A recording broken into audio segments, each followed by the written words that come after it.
Absolut fattigdom defineres ved, at man lever for under $1 om dagen.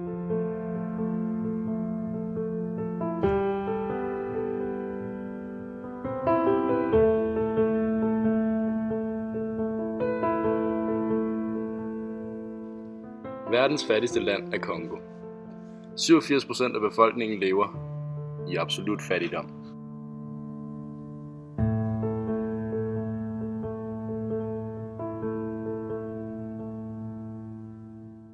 Der er mad nok til at brødføde alle i verden.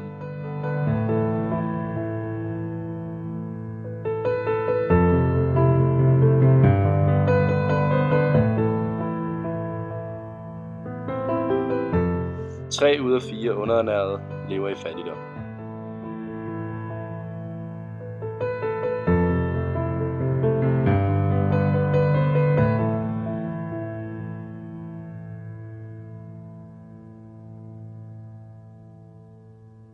Danmark bidrager med 14 milliarder hvert år til ulande.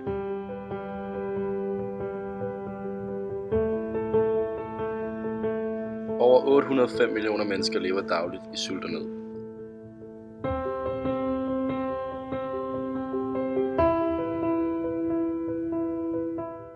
Hver 7. barn under 5 år er undervægtig, og cirka hver 8. menneske i verden sulter stadig.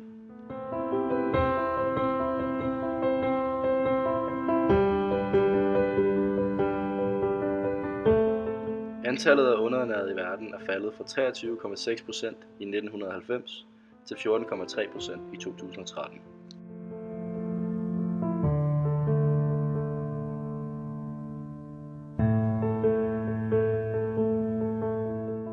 En tredjedel af alle producerede fødevarer, 1,3 milliarder tons, bliver aldrig spist.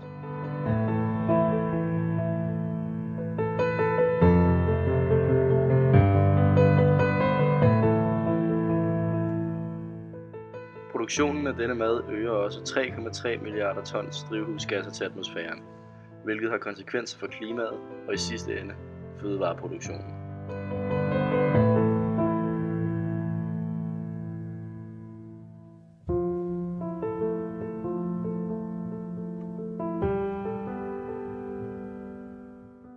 I 1948 fastslog FN, at mad er en menneskeret. –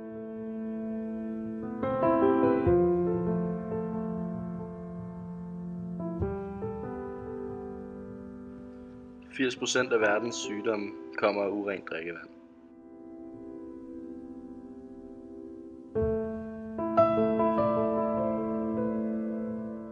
Forskning af de Forenede Nationers levnedsmiddel- og landbrugsorganisation viser, at investering i landbrug er 5 gange mere effektivt til at reducere fattigdom og sult end investering i nogen anden sektor.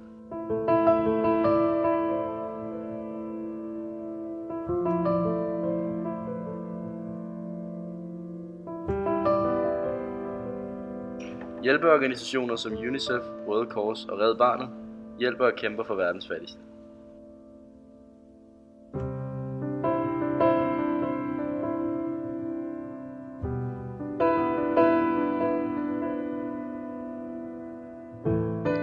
Løsningen kunne være at sende en tredjedel af maden, som alligevel går til spilde, til ulandene.